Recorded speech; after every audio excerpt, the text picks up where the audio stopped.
नमस्कार मित्रों, हमारे चैनल के अंदर आपका स्वागत है। दोस्तों, व्यक्ति की किस्मत चाहे कितनी ही बिगड़ी क्यों न हो या फिर व्यक्ति अपनी किस्मत बनाना चाहता है। दोस्तों, अमीर से अमीर व्यक्ति हो वह भी यही चाहता है कि उसके जीवन के अंदर धन और मात्रा के अंदर बढ़े, और गरीब भी यही चाहता है कि उसके जीवन के अंदर सदैव माता लक्ष्मी की कृपा बनी रहे।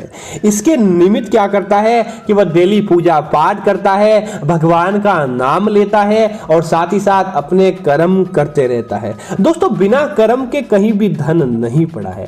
व्यक्ति काम करता है लेकिन काम के अनुरूप भी उसको धन नहीं प्राप्त होता, तो उपाय के माध्यम से व्यक्ति चाहता है तो अपनी किस्मत को बदल सकता है। वह अब ऐसे उपाय करके माता लक्ष्मी जी की, भगवान विष्णु की, धन कुबेर की कृपा प्राप्त करवा सकता है, ताकि उन देवी देवताओं का आशीर्वाद उसके ऊपर बना रहे। आज दोस्तों हम आपको उपाय बताएंगे कि लमसम हर एक व्यक्ति जो ज्यादातर नौकरी पेशा है या व्यापार करता है, घर से निकलता है तो गौ माता के लिए रोटी जरूर लेकर निकलता है। और जो व्यक्ति रोटी लेकर निकलता है उसे शाम के समय कभी भी खाली हाथ लौटना नहीं पड़ता। उसे उसका आशीर्वाद प्राप्त हो जाता है। उसे उसका इतना आशीर्वाद प्राप्त होता है कि उसके दिन हंसी खुशी निकलते हैं और उसे उसके जीवन के अंदर तरक्की देखने को मिलती है।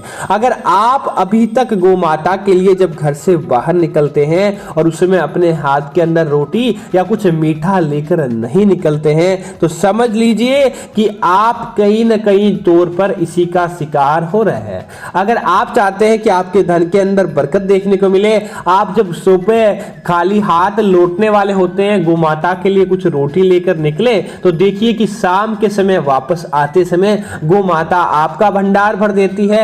आपको वह खुशियां प्राप्त होती है जिसकी आप कल्पना नहीं कर सकते। तो आज इसी विषय के अंदर बताने वाले हैं कि गौ माता को रोटी खिलाने वाले आटे के अंदर बस मात्र डाल दीजिए यह चीज, फिर देखिए कि कितनी तरक्की आपके जीवन के अंदर देखने को मिलती है। दोस्तों, कुबेर जो कि धन के देवता माने जाते हैं, जिनको धन को संरक्षित करने की जिम्मेदारी दी गई है, कोषाध्यक्ष बनाए गए हैं, उनको दोस्तों पीला रंग बहुत ज्यादा प्रिय है। कुबेर देवता स्वयं पीली धोती धारण करते थे और साथ ही साथ भगवान विष्णु को भी पीला रंग बहुत ज्यादा प्रिय है। और भगवान विष्णु जो कि माता लक्ष्मी की पतिदेव कहे जाते हैं, और साक्षात उनकी भी कृपा अगर आप कोई प्राप्त कर ले तो समझ लीजिए कि आपके जीवन के अंदर समझ लीजिए कि दोगुनी खुशी आती है, अपने आप ही आपको कृपा देखने को मिलती है। और इसी के साथ ही दोस्तों, अगर आप चाहते हैं कि भगवान विष्णु की आपके जीवन के अंदर कृपा मिले या सभी देवी देवताओं की कृपा मिले, दोस्तों आज के समय में यह संभव नहीं होता है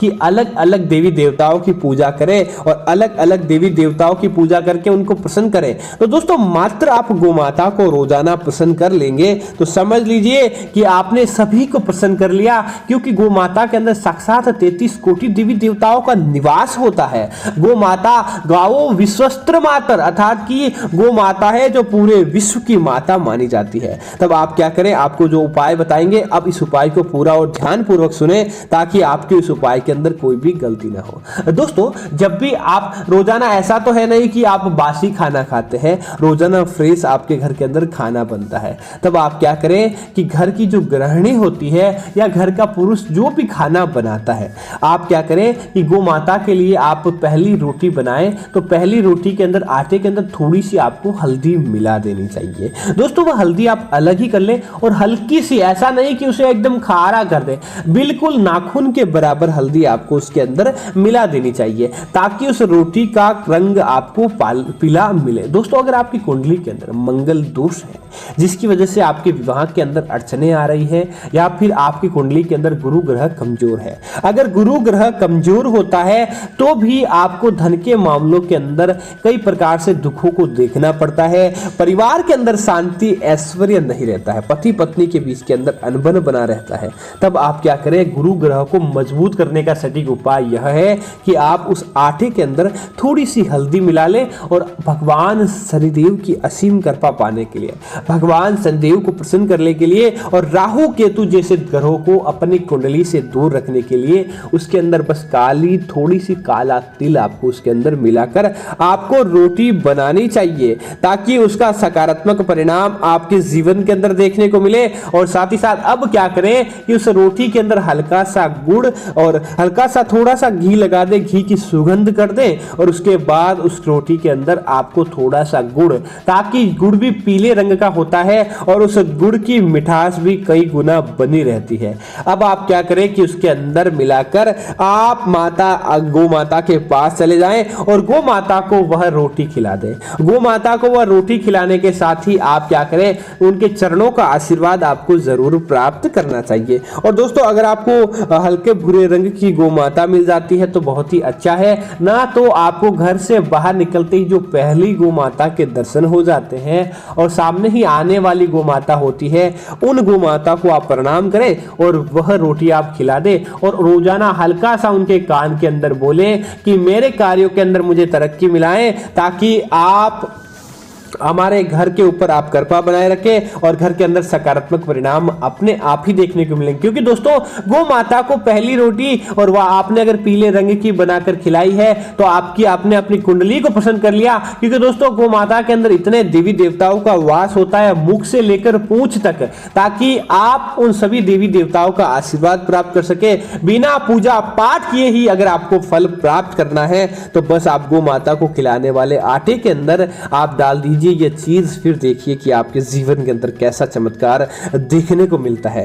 अब दोस्तों एक और उपाय है जो गौ माता से जुड़ा हुआ है और यह उपाय आप शुक्रवार, बुधवार इन वारों के दिन या फिर इतवार इन वार के दिन आप करके आशीर्वाद प्राप्त कर सकते हैं। दोस्तों अगर आपकी शादी होने के अंदर विघ्न हो रहा है, आप चाहते हैं कि आपका विवाह बहुत जल्द संपन्न हो जाए, या फिर आप चाहते हैं कि धन के मामलों के अंदर आपको तरक्की देखने को मिले, आपके जीवन के अंदर धन के मामलों में आप पिछड़ते जा रहे हैं, तब आप क्या करें, एक छोटा सा उपाय है आपको करना चाहिए और फिर आप कहेंगे कि हाँ गौ माता की कृपा से आपके यह योग भी बन गए। तो आप क्या करें कि संख्या के अंदर गिनकर 7 केले लेकर आ जाएं। उन केलों को लेकर आने के बाद आपको उन केलों के ऊपर आपको प्रत्येक अलग अलग केलों पर किसी के ऊपर स्वास्तिक का चिन्ह, किसी के ऊपर त्रिशूल का चिन्ह, किसी के ऊपर ओम का, तो किसी के ऊपर साधारण एक टिकिया बना देनी है कुमकुम की सहायता से। इस प्रकार से बनाएं कि ज्यादा घोटे नहीं, ना ही वह केला खराब हो। इस प्रकार से आपको वो संख्या बना देनी चाहिए।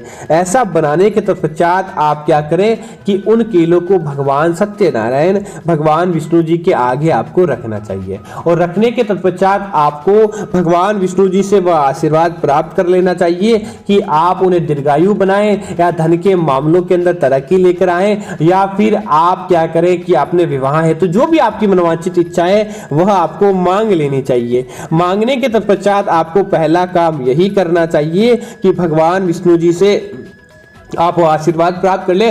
पूजा होते ही तुरंत प्रभाव से आपको जिस व्यक्ति के लिए आपने उपाय किया है उसके सर से 7 बार आपको वह केले ओसार लेने चाहिए। ओसारने के तत्पश्चात आप क्या करें कि आपके आसपास जो भी आपकी पहली गौ माता दिख जाए, आपको उन केले की छिलकों को छीलकर, छिलकों के साथ में वह केले नहीं खिलाने हैं, छिलकों को छीलकर प्रत्येक केले को अलग अलग एक एक गौ माता को खिला सकते हैं अगर ज्यादा हो तो, अन्यथा आप एक गौ माता को भी खिला सकते हैं। उसके बाद आप उनके सर पर हाथ फेरते हुए आपकी वह मनोकामना आपको वापस बोल देनी है और उनका आशीर्वाद आपको प्राप्त कर लेना है, ताकि आपकी मनोकामना आपके जीवन के अंदर देखने को मिले।